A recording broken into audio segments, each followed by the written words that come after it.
2024 மக்களவைத் தேர்தலின் போது தாம்பரம் ரயில் நிலையத்தில் 4 கோடி ரூபாய் பறிமுதல் செய்யப்பட்ட வழக்கின் குற்றப்பத்திரிகை நகலை பெறுவதற்காக பாஜக மாநில தலைவர் நயினார் நாகேந்திரன் சென்னை ஜார்ஜ் டவுன் நீதிமன்றத்தில் ஆஜராகியிருக்கிறார்.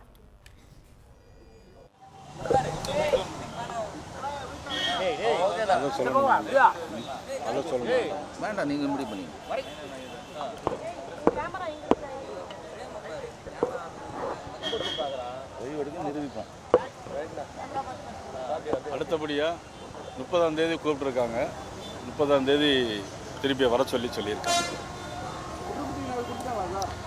ஆமாம், குற்றப்பத்திரிகை தான் நகல் கொடுத்துருக்குறாங்க. 30ஆம் தேதி வர சொல்லியிருக்காங்க. இது திமுக ஆட்சியில் போடப்பட்ட பொய் வழக்கு.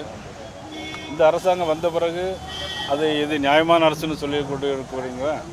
இந்த வழக்கை வாபஸ் வாங்கியிருப்பாங்கன்னு நினச்சோம். ஆனால் இன்றைக்கி மறுபடியும் குற்றப்பத்திரிக்கை கொடுத்துருக்காங்க.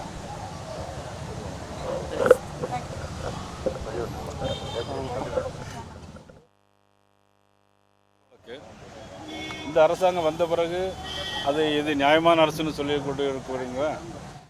சென்னை ஜார்ஜ் டவுன் நீதிமன்றத்தில் பாஜக மாநில தலைவர் நயினார் நாகேந்திரன் ஆஜரானார்.